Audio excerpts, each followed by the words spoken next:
The Byzantine Empire, making up modern-day Greece, Turkey, most of the Baltic states, Syria, Lebanon, Israel, Jordan, and Egypt, the Byzantine Empire prospered for roughly 1,000 years and was known as a vast and powerful civilization.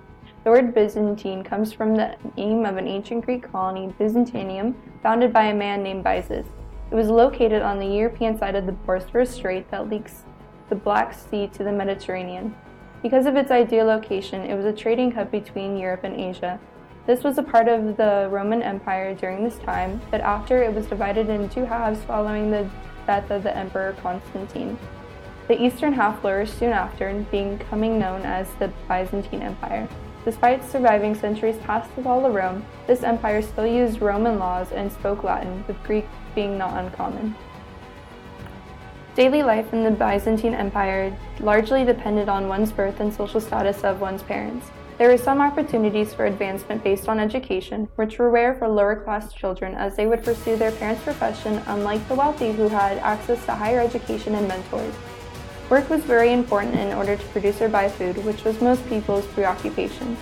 But there were some possibilities for entertainment for everybody, ranging from shopping at fairs held at religious festivals to chariot races and acrobat performances in the public arenas most towns provided for their inhabitants. A sophistication of style, uniformity, and entirely focused with the expression of religion rarely seen in Western art could best describe Byzantine art. Its involvement throughout time, forming early Christian art, with great paintings of humans given a spiritual presence. Byzantine paintings were often placed in the interior of the church's top dome-shaped wall, with outstanding colors of the Virgin Mary and other angel-like figures. The paintings were never placed in chronological order, but were arranged around the church. The execution of the paintings gave them an anonymous divine picture. Its entire concern with religious expression and everything turned into an artistic form. Byzantine sculpture throughout the early days is more of an extension of the Hellenistic art, where portraits of great impacting aesthetics drama were produced. Sculptures underwent many changes very similar to those in architecture, where several good examples of secular architecture survived from that period. Among them are vestiges of an atrium in the Great Palace of Constantinople. This building was decorated with a splendid mosaic plant containing the sculpture's representation, an example of the empire's wonders. Moving on to sculptures, the forms were still basically representational, but they are treated in an abstract manner, which gives us an indication on how the symbolic character of the art becomes gradually more important over time, even when with its expression and aesthetic responding to the new theology and eschatological power.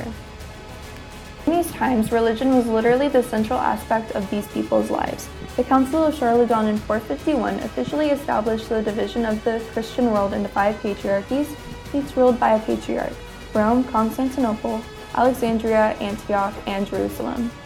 The Byzantine Empire was the patriarch of Constantinople and the head of both church and state.